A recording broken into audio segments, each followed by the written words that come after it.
Hi, I'm Morgan. And I'm Stevie. And welcome to the Unhinged Smut Book Club podcast.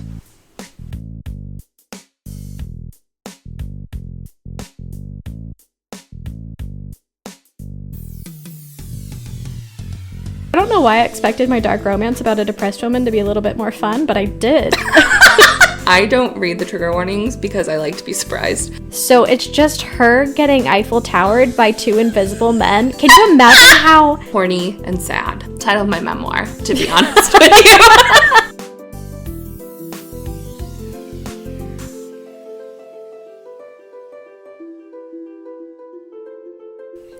we discuss the most unhinged smut that the publishing world has to offer. It's a book club, but for sluts. And today, we're covering Death's Obsession by Avina St. I think this might be, well, I guess not our first foray into dark romance. This feels like probably the darkest of things we've read. Yes. Other things had dark elements, but didn't feel as dark as this. Right. So, what we've read that we've podcasted about so far in terms of dark has been Butcher and Blackbird and Leather and Lark, which are... Those are just romantic comedies plus murder. Okay, let's be honest about those. This was like depression, Grim Reaper. Dark drug addictions. Shitty boyfriend. It's the shittiest. Dealing with grief. Trigger warning. Right? Which we'll get to those. So about the author, Avina St. So this is from her website. So... From an early age, romance author Avina St. spent her days imagining fantasy worlds and dreamy fictional men, which spurred on from her introverted tendencies. In all her daydreaming, there seemed to be a recurring theme of morally gray female characters, love interests that belong in prison, and unnecessary trauma and bloodshed. Much to everyone's misfortune, she now spends her days in a white-collar job praying to every god known to man that she might be able to write full-time and give the world more red flags to froth over. Which I love that energy. I do. You should imagine, I'm sure Avina St. is her pen name if she works a white-collar job. You should imagine, like, your quiet little coworker is actually a best-selling dark romance author. Right? This is what I mean. Of like, I mean, not currently, but one day I'll go back to my job and I'll be someone's teacher talking about getting DP'd by the Grim Reaper. You never know. You never know. So she's generally known for writing dark romance, and some of her other titles include Skin of a Sinner, which sounds like a Twilight fanfiction to me. But it's not. Shut up. Not that I know of. Fiery Little Thing and Scorpion. I cannot take you seriously right now. Sounds like a Twilight fanfiction. All right, so let's cover the back of the book description. He's coming for you. Death is meant to come on a chariot of broken dreams or in the dark trenches of a storm, not in love letters and gifts. He did not take my soul when I was meant to die. He did not want it all the other times I've offered it to him on a silver platter. Yet, time and time again, he reminds me that I am his night monster, his dark love, his perfect other. Death was the only thing keeping me alive. He watches me from his corner, taunts me with sweet messages, and marks my body with his touch as I sleep. He took the people that I love away from me. Still, no one believed me when I said I saw the faceless man on the night of the accident. No one can escape death. Me? I'm chasing it. So, have you heard about this book before? No. Okay, I had heard about it on Book Talk, and then, as we covered in last month's episode, in Leather and Lark, this book was referenced. Yes. And Lachlan is reading it. Yeah. It comes on his Bluetooth speaker. And Mark is with Lark in the car. Which is so wild to me that Sloan was like, pick up a romance book, and he picks up this book. That honestly feels that it checks out. So there's not like a million other romance books he could have picked up. Right. But yeah, so it was already like on my radar. So then we heard it in Leather and Lark. I'm like, we have to do it. It's destiny. Yet another book you clocked immediately. I know. Chronically online. I too am chronically online. I just think we're chronically online in different book spaces because Correct. I'm like cowboy contemporary romance and high fantasy book and spaces. And stalkers and murderers and Grim Reapers. I feel like that is almost reminiscent of our personalities. Right. And it's very ironic because you have moody broody Mr. Morgan and I have golden retriever Mr. Stevie. My friend Rosa, though, loves to say that Mr. Morgan is actually the golden retriever and I am the black cat in our own dynamic. Because we were talking, she said it the last time she was out here. She was like, no, you're the black cat. She was like, that man will do anything to make you happy, just like a golden retriever will. Because, like, you're the only thing that makes him happy. You're the only thing besides your child that he loves. And then you come home and you're like, oh, I can unmask. I can actually be a bitch. But to the rest of the world, I know. flipped. I am quite sunshiny, but yeah, I was telling her that sometimes I get, we've talked about, this has been in the past, it was like almost a year ago when we went to Monster Jam and there was like, I came downstairs after getting ready and like nothing was ready to go. And I was like, he was like, oh, I just didn't know. And I was like, what the fuck? And he listens to the podcast. I'm so sorry, honey. I love you so much. And I'm like, what the fuck? And I was mad. And so I was like, yeah, sometimes I'm like, what do you mean the bag isn't packed? And we're not ready to go. Because the bag isn't packed. And Rosa was like, yeah, that's black cat energy. Because all you have to say is, what do you mean the bag isn't packed? And he's going to like, go do it. And I was like, oh, okay.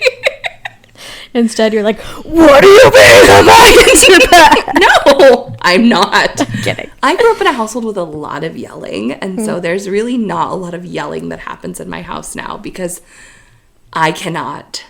I cannot. Trigger warning. A lot of yelling. But now the only yelling is because we're just fucking loud ass people. You are. Because you're fire signs. A house chock full of fire signs. Chock full.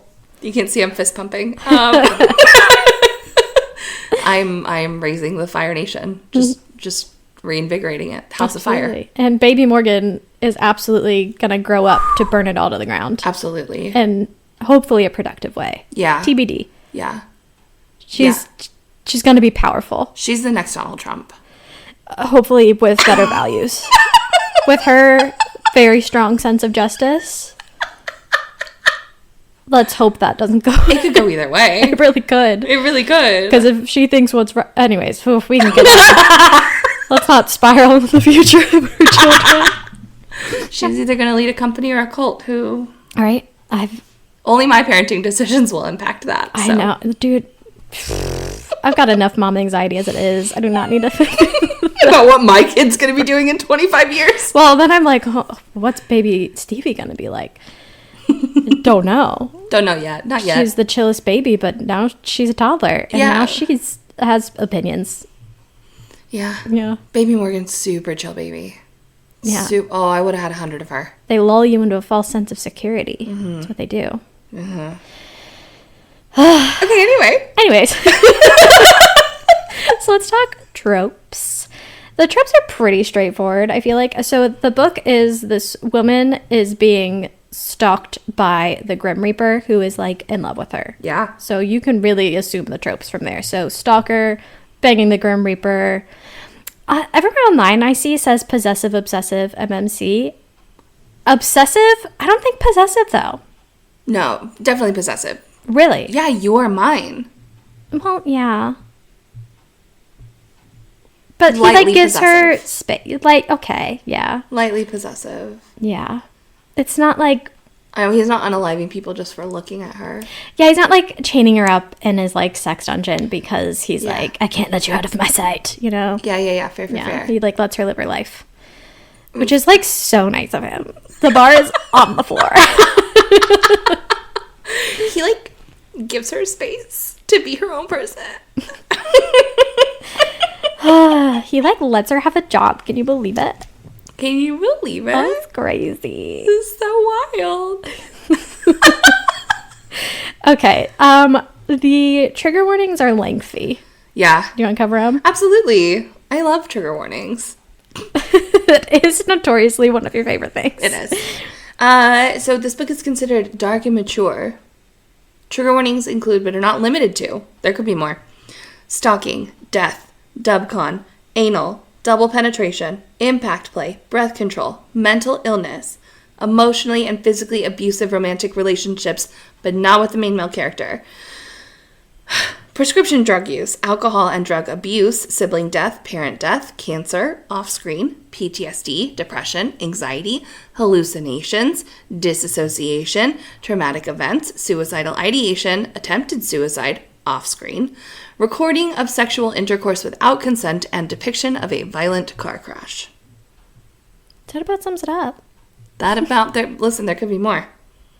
And I think a lot of these are pretty mild. Like the physically abusive is like more like implied that things have. Mm-hmm. Like he grabs her arm and you can tell that wasn't like the first time something happened. Yeah. And like the drug use is kind of more implied. Like understood. You're not like, she's not describing someone like shooting up. You know what I mean? Yeah. So Right. those are things that stand out to you. It's not too crazy. No, I don't think it was too crazy. With the idea that this is a dark romance, mm-hmm. I think if you can take the concept of what a dark romance is, mm-hmm. like nothing is going to really be all that shocking. Yeah, I think the heaviest parts were mental illness and death of loved ones. Yeah. Yeah. So, storyline recap. So we have our main character who's named Lilith, goes by Lily. Mm-hmm. And she, before the book starts, was in a horrific car crash with her twin sister, and her sister's boyfriend was driving. She was drunk driving, by the way. Of course. That motherfucker. She was ejected from the vehicle, but that's actually what saved her life because the vehicle caught on fire. Her sister and the boyfriend passed away. And ever since then, she's seen this like faceless man that she's like, I don't know if this is real, but it feels really real, but no one else seems to see him. I can never really like, I'll see him out of the corner of my eye and go to look at him and he's gone. Mm-hmm. And he starts stalking her essentially. Yeah, she's seeing him everywhere. Everywhere. He leaves her flowers and love notes and trinkets, buys her things. And she like wakes up with these like charcoal hand marks on her body and like this symbol drawn on her, and she's like, am I doing this in my sleep? So she like sets up a nanny cam in her bedroom, and the footage always cuts off, and she'll like try to bring notes to her therapist to show like I'm not crazy, and then it like she can't find it in her purse. And so she's on medication for hallucinations, but they're not really working. No. And then she's in this relationship with her boyfriend, Eric, who was fantastic. Eric? Evan. He was so forgettable. Oh my God. Who was wonderful before the accident, but he was also kind of traumatized by like what happened, and just like completely shifted his personality. And he, I got the sense that he smoked a lot of weed. I didn't get like drug impression, but yeah, I got the sense that he was a stoner. Yeah. And she like, they used to live together, but she has these like horrible night terrors now, and he's like, I have to sleep to like show up to my job.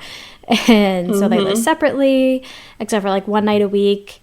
And they're both broke, but he's like asking her for money to buy more weed, which is just like fucking gross, dude. Yeah. And he just like generally sucks, and you can tell straight off the bat. Like he doesn't need to even like aggressively grab her arm to know like, girl, you can do better. Yeah, guy's a dick.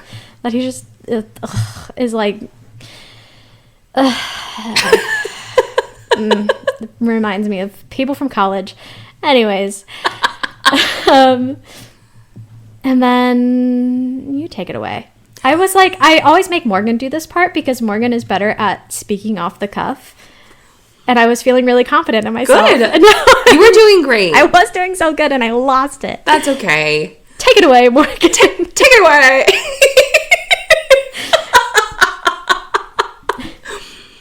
So from there, Lilith starts to see more of the faceless man and starts to see there's more letters, there's more notes, there's more, like, things start to escalate with the faceless man in a sense. She starts to dream about him, and she starts to get text messages from him about stuff, and she's the whole time trying to deny that this is real while also feeling a weird, like, attachment to him. A weird attachment, like a sense of comfort and like someone is taking care of her. That he's like a constant in her life. And he's like saying nice things to her, which her boyfriend certainly isn't doing. So. Yes. He's calling her beautiful, his perfect night monster, all of these lovely things. And yeah, she starts to develop like more attachment. He starts to get bolder and saying stuff like, soon, we'll be together soon. It's almost time. And she's like, the fuck are you talking about? Yeah, and that's really like where the story goes, is that it just... She starts to get bolder. He starts to get bolder. And they fall in love. In love? I don't really know if I would call this in love, though. So what were some of your first impressions of this book? Well, first of all, the playlist at the beginning has some bangers. First of all, Rainbow Kitten Surprise, right off the bat, favorite band. Fantastic. And then there's also a song that I love and I had one other adult relationship besides my husband, and this was one of my wonderful breakup songs called I Found by Amber Run. It's a beautiful song. It's so good. And I've never seen it pop up anywhere else. And I'm like, I love when I have like a niche song and someone else knows it. I'm like, You have good taste. We get each other. We're together. I'm with you. And then the dedication to the girls who think that the Grim Reaper would fuck like a god, but to the point. She said what needed to be said. Absolutely. I was like, hell yeah. I love. In my brain, the Grim Reaper is always the character from, it was like Billy and Mandy, that Cartoon Network show.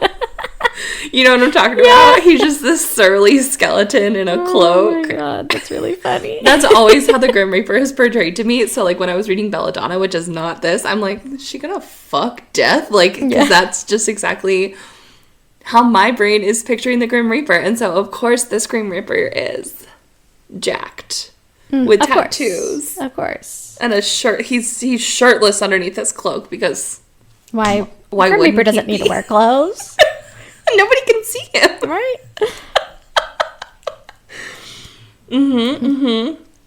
Yeah, no, my first impressions really for that dedication, I was like, pop off, Avina. Yeah.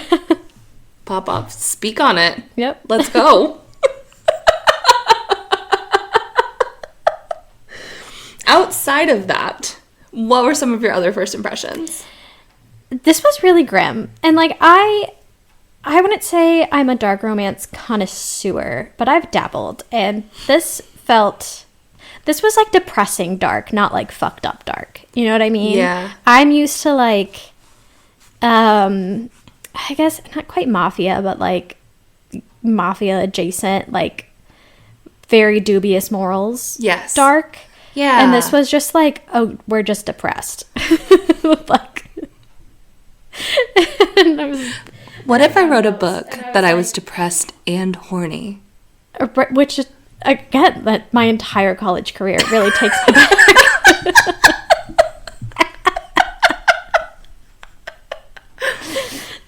I said, I don't know why I expected my dark romance about a depressed woman to be a little bit more fun, but I did. And it wasn't.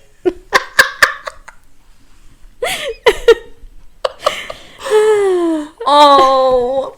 See, in all of the Unhinged books of, like, fucking things that, you know, aren't humanoid, I too was expecting this to be more fun. And I was like, oh, this is a heavy book. It's really heavy. Which is then why this morning, right, I told you as soon as I got here, I was like, I've been reading a cowboy-adjacent romance all morning because I needed a mood lifter. Right? I've continued my Gilmore Girls binge.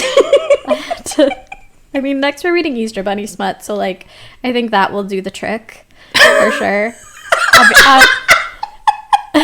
I'll be all right after that. Oh, and then we'll deep dive into the Hunger Games again as both of us are reading the Hunger Games. Yeah, that'd be great.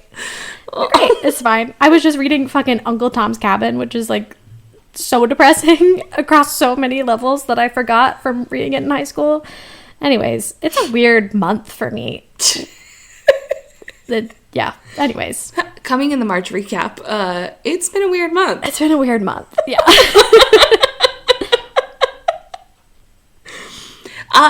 So my first impressions, this was really dark. This was really heavy.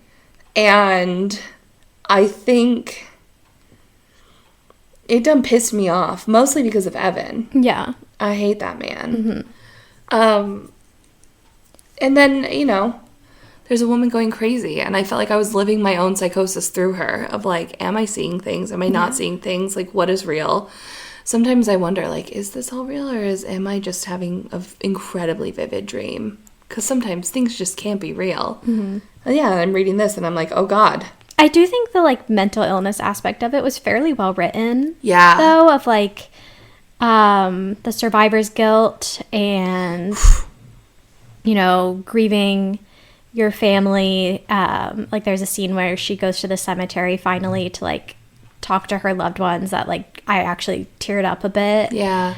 And, like, she talks about why it's taken her so long. She just wasn't ready. And, like, so, like, kudos for that. And I like the reason she's staying with her boyfriend as long as she did.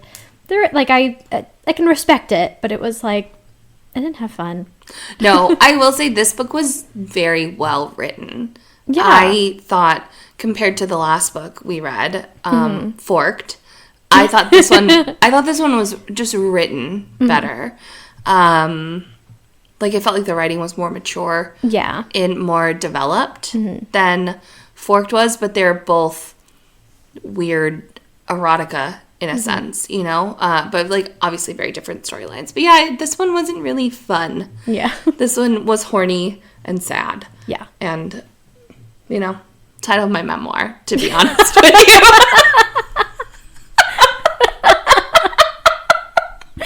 Oh my God. Put it on my tombstone. So are we ready to talk smut? Yeah, let's talk smut. Oh, so is Siri. Okay. She said, Oh, man. Well, the smut was fire. Oh, hot fire flames. It was great. Absolutely, 10 out of 10. I don't read the trigger warnings because I like to be surprised with what I'm about to find. I like to be surprised by my emotional damage. Just like life, I want it to come at me as it should, naturally. Yeah, for sure. And blindside me. Yeah. We're on fire today. Oh, God. So, the double penetration with the shadow. Oh, my God. Was not expecting. Astral projection sounds very handy. No pun intended. But made pun a little bit intended. Yes! But, like, being able to have a threesome without the complication of, like, an actual extra person sounds... That's so convenient. The ideal situation, I would think. Ideal. It reminded me a little bit of the one and only smut scene from The Wolf and the Witch, that novella from the Witchwalker series with Neri, and Neri, like, triples himself, and hell yeah. That was a great scene. I forgot about that scene, but that was a great scene. God, the Witchwalker series is fantastic. Yeah, if you listen, shout out to Teresa Weeks. If you have not read the Witchwalker series, it's great. Hot fire flames. Anyway, yeah, so I was definitely not expecting a shadow dual penetration Eiffel Tower situation. Yeah. I was not expecting to go to Paris with the Grim Reaper and his soul, but listen, it sounded like a great fucking time. It did. It sounded like she had a blast. I might cut that out for his sake. That's what sucks about being married, is I'm like, okay, I'm comfortable saying this, but it is implied that of, like, who I'm doing this with. And I have to think about his privacy. And that's lame. No, listen, Mr. CV knew when you said me and Morgan are starting a podcast and it's going to be about smutty books. I think he understood the subtext of what was about to happen. Mine did. He listens and then he judges. He sits at the table. And you're not as anonymous as me. No. It's all out there. I'm at least, like, faceless currently. Lord. Except to, like, people we know that listen to this, which is probably worse for him. Because some of those people might be his coworkers. He's like, oh, my sister-in-law now knows. Google. Lord. This is the best. Sorry, Mr. Steve.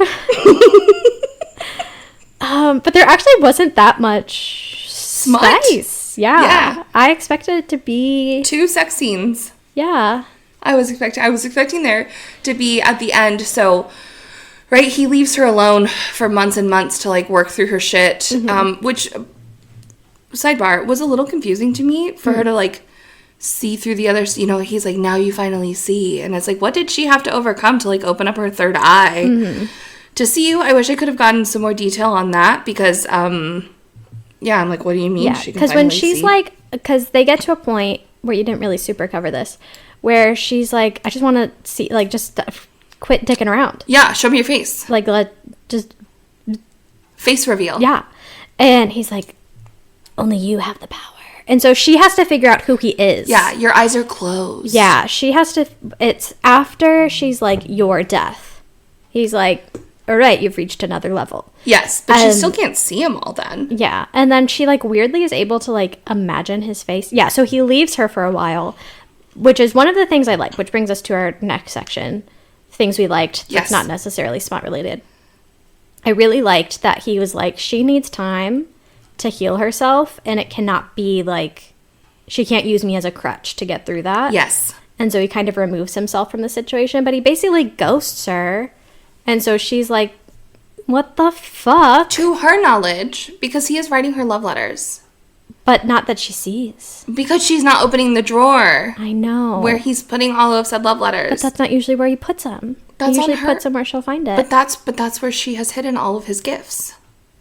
I know. So... yeah. Anyway, so she feels like she's ghosted. And she starts to kind of put her pieces back together a little bit. At this point, he has...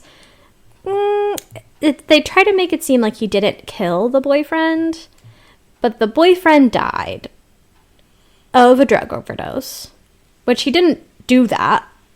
No. Like, he had to do the drugs. And he basically explains, like, the universe wouldn't let me take his soul if it wasn't his time. Yes. The afterlife. Yeah, so I think he just, like, in my head, it's like, there's probably, like, times in your life where you're like, holy shit, I could have died just then. You know what I mean? Oh, do I ever? Do you? Yeah, for sure. Speaking of horrific car accidents,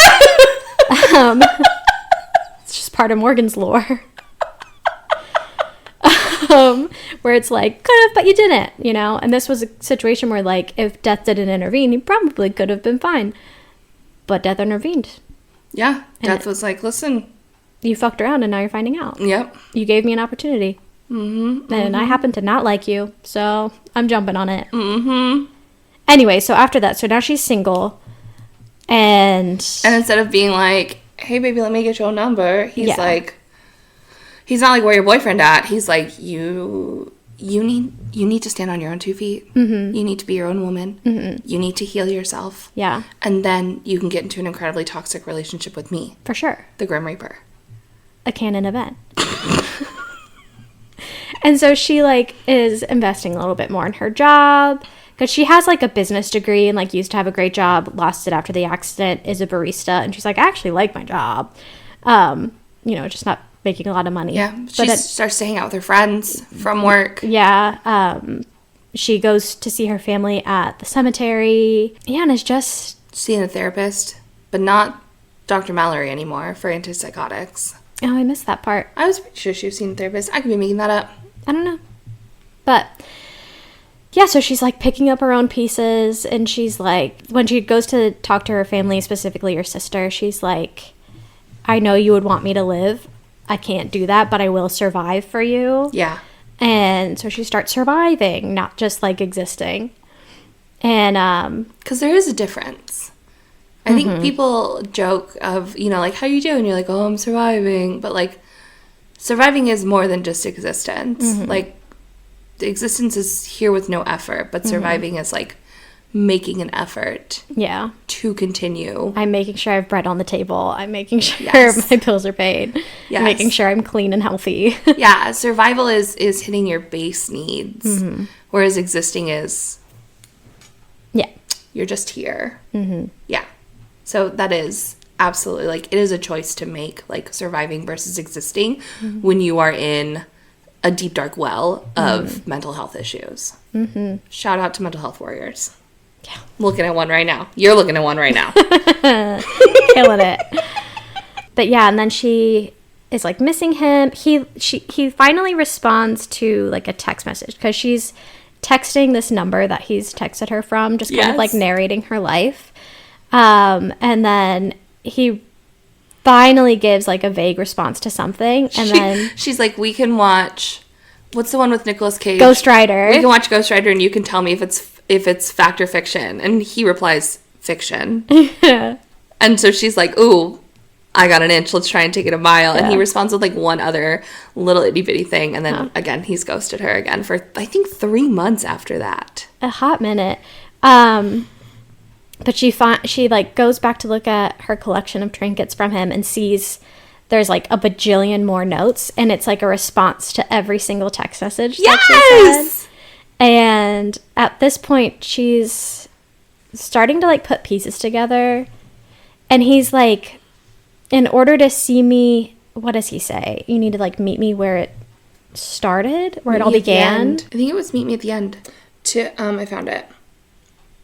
If soon cannot come enough, then come find me, my night monster. I will give you a hint.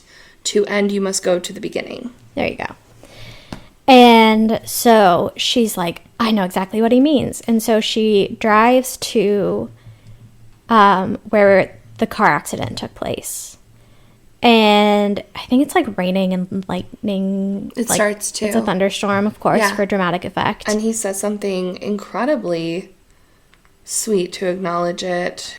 Which is cute because he calls her his little storm, too. The first drop of rain hits my cheeks, then more droplets splatter against our skin, soaking our clothes. You, my love, are like a storm, drowning the land with sorrow, shattering ships with your broken waves. Still, you look into the eye of the storm and see nothing but beauty. Let me drown in your ocean and feel your rage. Let me feel your waves crash against my skin, pulling me deeper into your depths, so you will never be alone again.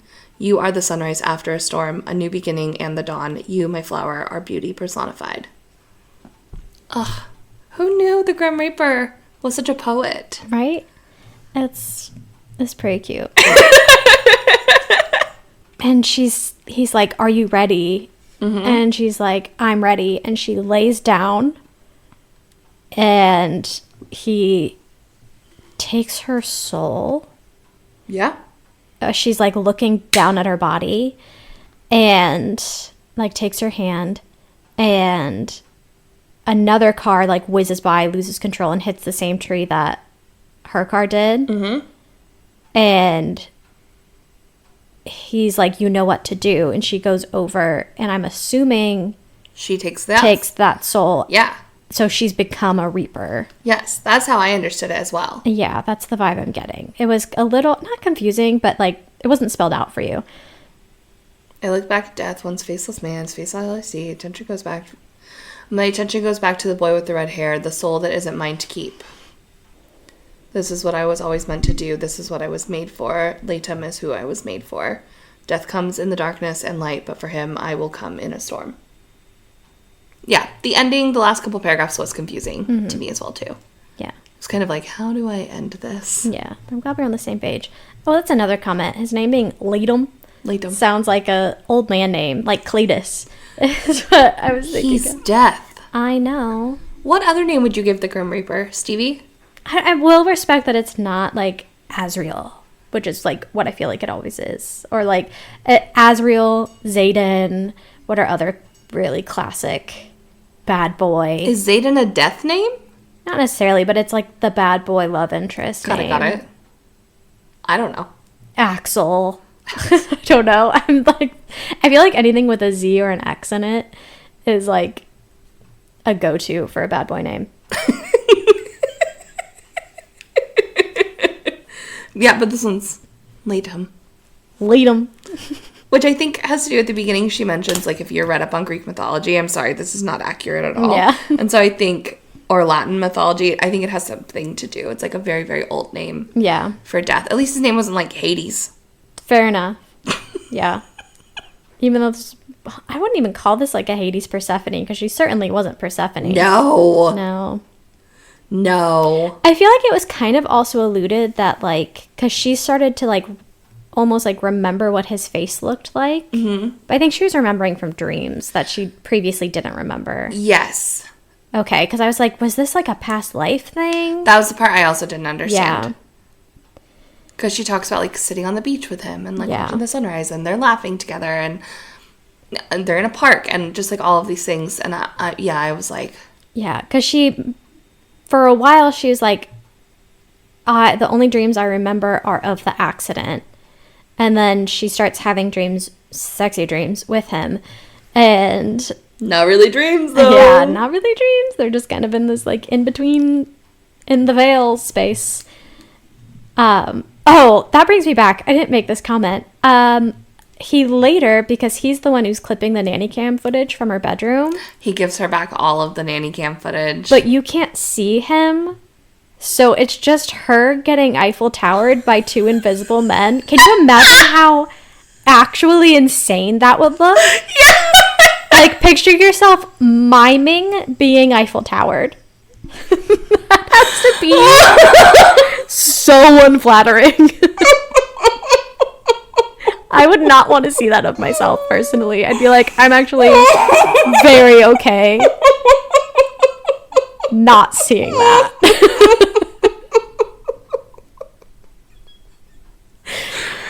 God, you're just, like, mouth agape drooling, like, making crazy noises by yourself in your sleep. No, I'm good. I don't need that. No, thank you so much, Liam. You can keep that to yourself. Yeah, I don't need that. I don't need any of this nanny cam footage. I sure don't. Thank you so much. Sure don't. And she asked the question, did he watch this and get off afterwards? Babe, to what? Yeah. To you looking like you're out of your mind? Yeah. No, not for me. Not for me. Lord almighty. Okay.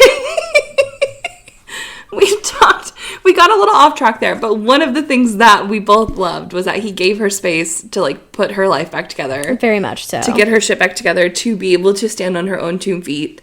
As RuPaul would say, if you can't love yourself, how in the hell are you going to love somebody else? Absolutely. No, that's not what they say. Can I get an amen? Is that what it Amen! Thank you! Listen, if you asked me how's my head, I would know the answer to that. Okay. I'd crush that one. How's your head? Haven't had any complaints Thank yet. you. Thank you very much. That's one of my favorite tangent drag race. I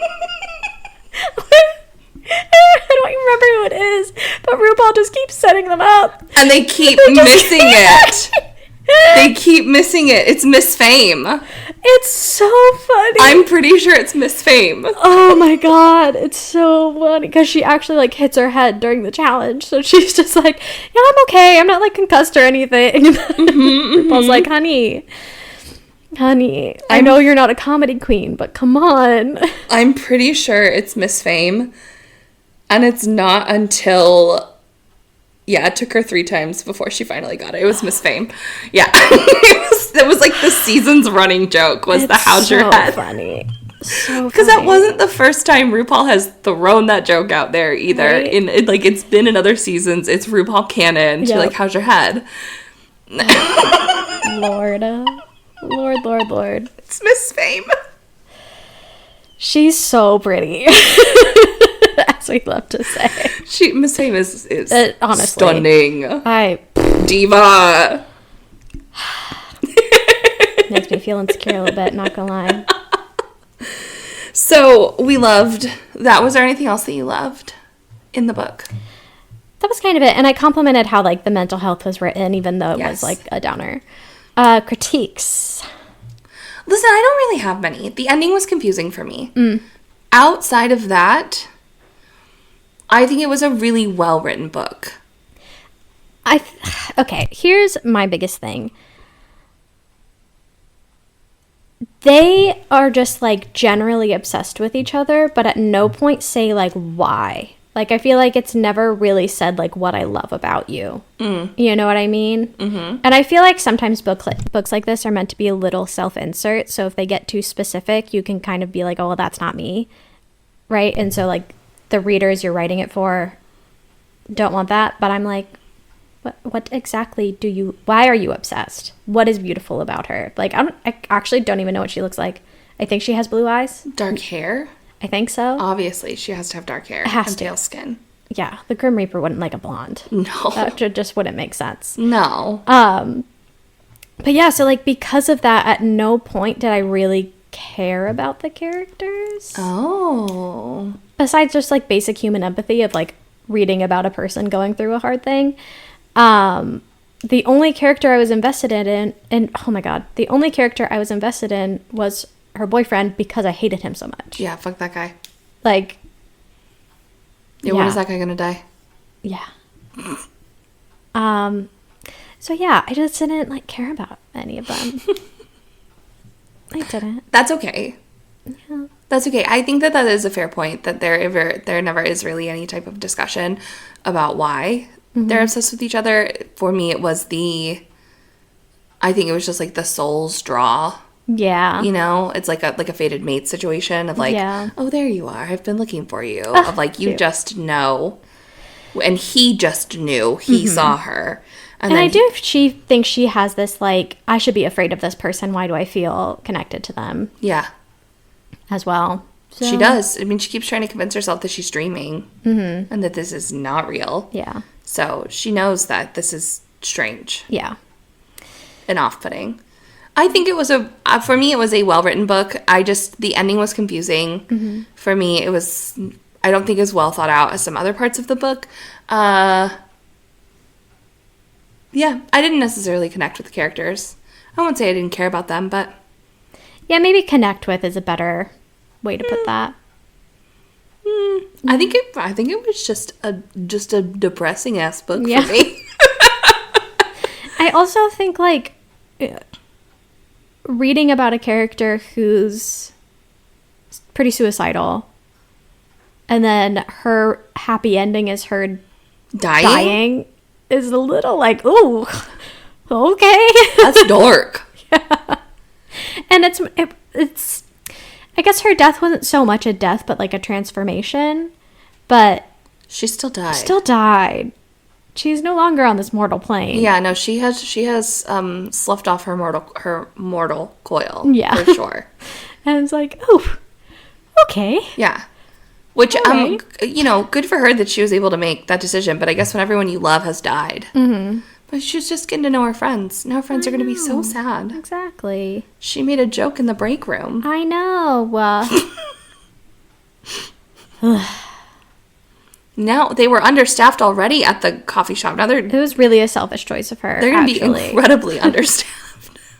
She should have stuck around for capitalism's sake. You can't just keep fucking your imaginary boyfriend in your dreams. And exactly. Selfish. Yeah, so it didn't really feel... I guess there was a character arc, but I didn't feel, like, resolved in the end. Deeply invested in it. Yeah. And that's okay. Yeah. And that's okay. Yeah. I do think... I've seen, like, TikToks of talking about, like, how silly this concept is of, like, the Grim Reaper being, like, obsessed with her and stalking her, but he's like, I made you lasagna. I stocked your cabinets. And he's just, like, secretly replacing all of her items with nicer items. Yes. So, like, her jeans look exactly the same. And she's like, oh, these fit weird because they're, like, a much nicer pair of jeans that look the same. Which is just, like, kind of cute. And he's like, she thinks that she's just gotten over her allergy to metal, but I've actually just replaced all of her jewelry with real silver. Yeah. And it's just like, it's like very cute. And he's like, she's taking this antipsychotics because she thinks she needs them, but like she doesn't actually need them because she's not psychotic because I'm here and I exist. So he's like replacing them with placebos. Yes. It's kind of silly when you think about it. And I think that TikTok of someone being like, this is kind of adorable, made me think it'd be a little lighter than it was. I wish I knew who did that TikTok, but I saw it ages forever ago. But yeah. That is a really fair point, because yeah, he did make her lasagna. He did cook her this giant meal and laid out flower petals and all the things. Like really classic boyfriend things. Like romantic Prince Charming, only in the movies. He just nonsense. She opens her purse and there's just like a wad of cash in there. Yeah. It's fine. Listen. Questions. Listen, if there was suddenly a wad of cash in my purse, I would ask no questions. No fucking questions. Mm-mm. Thank you. My lips are sealed. Yes. Going to the bookstore. Thank you, Death Daddy. Absolutely. So are we ready for ratings? Yeah. How did you rate this book? 3 stars. I was like 2.5, 3. Yeah. I feel like it was solidly written. Yeah. The smut was smutting for me. Yeah. The relationship between the 2 characters, specifically Death, the faceless man.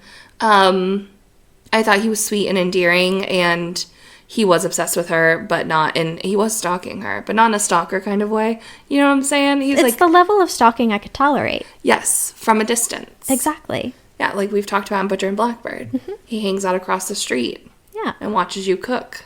Yeah. He's also on the phone with you, but that doesn't matter. Yeah. But yeah. Gave me ingredients to cook myself a very nice dinner. Thank you, sir. And then you're telling me how to do it, so I don't need to look up a recipe and scroll through that person's life story until I finally get to the bottom. And that, you know what I mean? It's a convenience factor. It's convenient stalking. Convenience stalking. This is convenience stalking. It is. Money She's doing shows her up. Grocery shopping. Exactly. Money shows up. Bills are paid. My things are being replaced with nicer things. I'll take it. Yeah, no, I'm not asking any questions here. Yeah. Thank you, sir.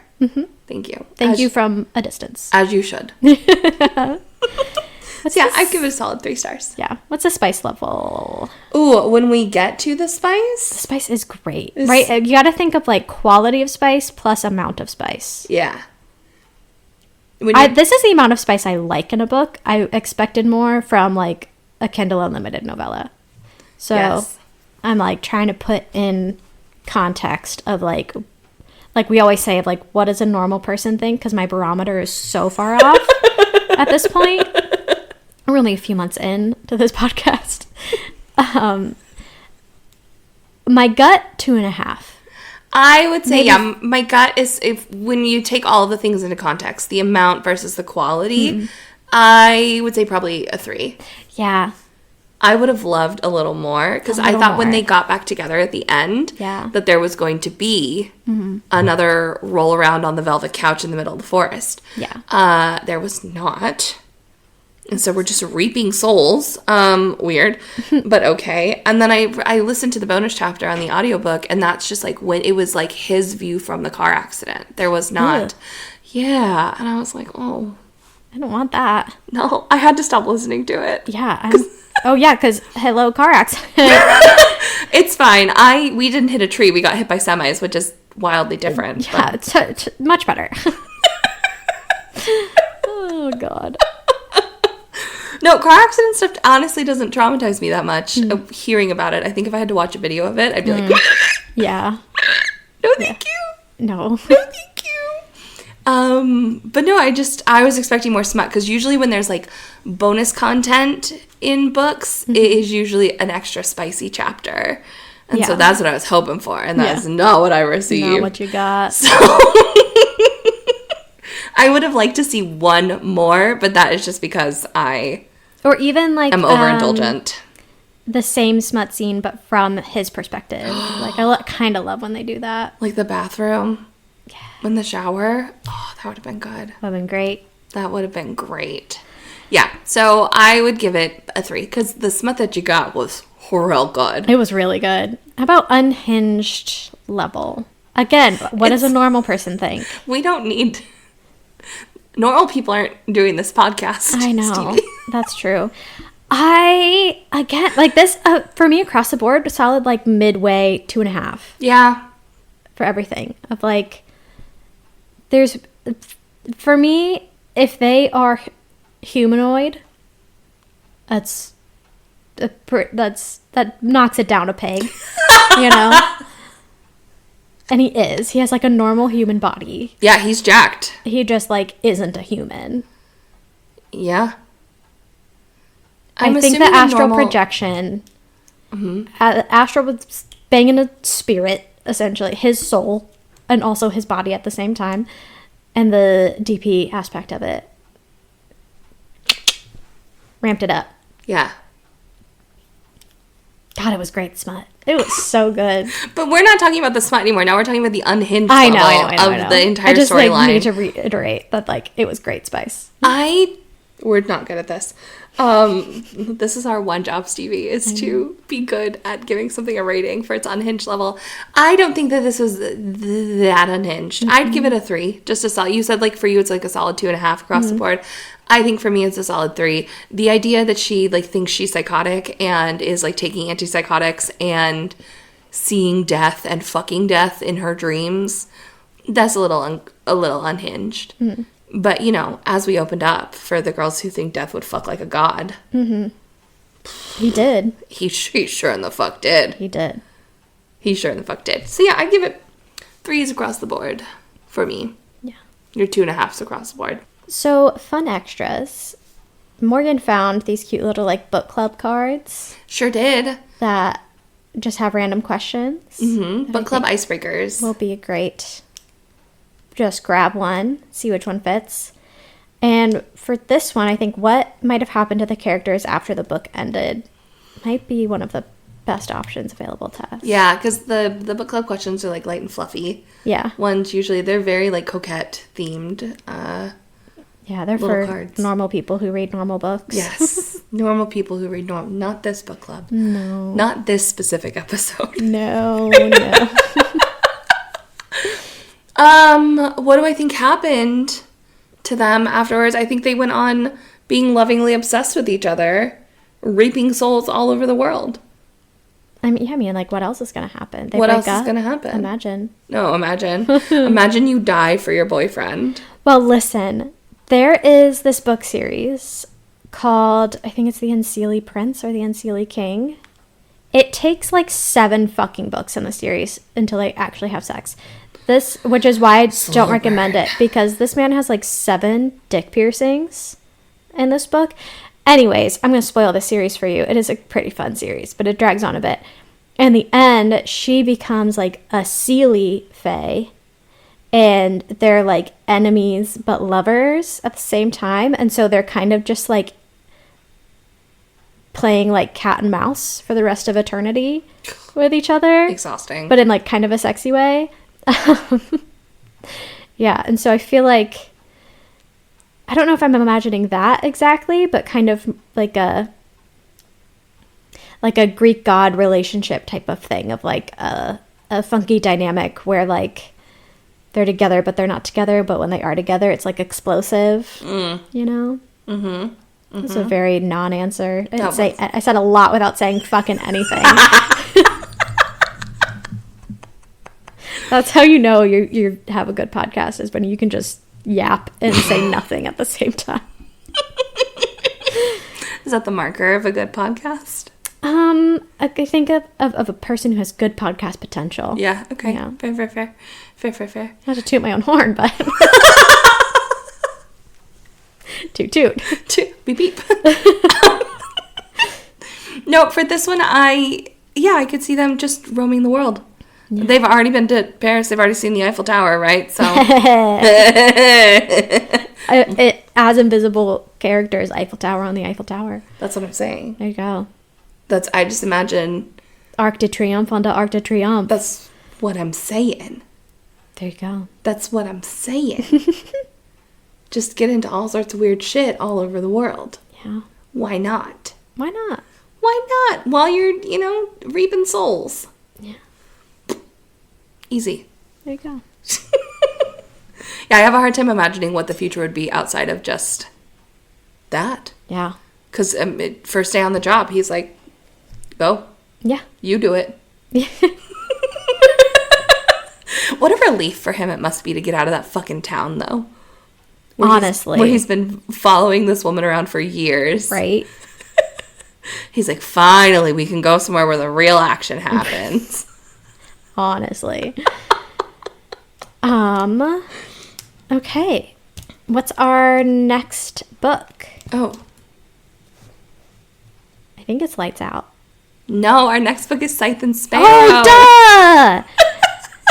I knew that. I had to think about it for a second. Lights Out is our June episode. Yeah. Lights Out. Which, listen, if you're into stalking and men's faces who you can't see, Right. Lights Out is up your alley. We'll get there. All right. No, remember, because I made a joke. I was like, it'll make sense after you read it, but Lights Out is going to air on Father's Day, and there's like... You'll see. I haven't read it yet. More than All right. But Scythe and Sparrow, which is the wrap-up of our Ruinous Love trilogy. I know. Little mini-series we've done. And by Brynne Weaver, of course. And Obviously by Brynne Weaver. the book description is... Do you have it? I got it. All right. Take it away. Murder, mayhem, and spice. Dr. Fionn Kane is running from a broken heart, one he hopes to mend in a small town, Nebraska, far away from his almost fiancé and his derailed surgical career. It's a simpler, head-down hard work and absolutely no romantic relationships. He wants none of the circus he left behind in Boston. But then the real circus finds him. Motorcycle performer Rose Evans has spent a decade on the road with the Silveria Circus, and it suits her just fine, especially when she has the urge to indulge in a little murder when she's not in the spotlight. But when a kill goes awry and she ends up with an injured leg, Rose finds herself stuck in Nebraska at the home of an adorably nerdy town doctor. The problem is, not every broken heart can be sewn back together, and the longer you stay in one place, the more likely your ghosts are to catch up. Wah, wah, wah. Excited for that one. It's so fun. Yeah, I'm halfway through. It's so fun. So we'll cover that next month. Next month. That's our May episode. Very exciting. Okay. Oh, and then we have novellas coming up, too. We do. And I am going to be posting on our socials the whole schedule of all the books that we are going to be reading. Yeah. So that way it's out there in the world. With the exception, I don't think we've settled December yet. Mm-hmm. There's like 3 books we need to settle. Yeah. I have them highlighted on my spreadsheet that my nerdy husband helped me fix exactly the way I wanted it to be. What a little peach. What a man. What a man. Oh, I love that man. Rose, stop it. So I will be posting our full schedule. The novella for next month, I absolutely forget what it is. It is. It's railed by the Easter Bunny. Plus Mallowed. And because these novellas are nice and short, so we're doubling up. Mating with Mallows, which was the inspiration for all of this. I know, we had to do it. We had to. And take it back. Yes. So if you want to read along with us for those, that's what you can find next month in April for the Unhinged Smut Book Club podcast. No, that was May. Stevie. This has gone crazy. This has gone off the rails. We just had a meeting of like planning the next like several months recordings and when we're recording everything, and I have a big trip coming up, so we're like recording a shit ton, and so time isn't real. No. And everything means nothing. And we have no idea what we're talking about because it's all a blur. So just go to our social media. Go to our Instagram. This is April's episode right now. Yes. You are in April, listener. You are in April, listener. You time traveler. Coming at you from the past. Woo! This is April's episode. We will also have 2 April novellas, Mating with Mallows and Railed by the Easter Bunny, which will be wrapped up in one episode. May's book is Scythe and Sparrow, and May's novella is Get in My Swamp! May's my birthday month, so I picked a Shrek novella. We're getting weird. And then June is Lights Out. Yeah. And I don't remember what the novella is, but that's okay. That's fine. We'll we get can there. talk about it later. We have several episodes just listed to mention those in. But you can find all of the details on our Instagram at the Unhinged Smut Book Club. And probably TikTok. Probably. Okay, and that's it for this episode of the Unhinged Smut Book Club. Thanks for reading with us. I'm Morgan. And I'm Stevie. Don't forget to rate, review, and subscribe so you never miss an episode filled with chaos, kink, and questionable literary choices. Until next time, keep it spicy.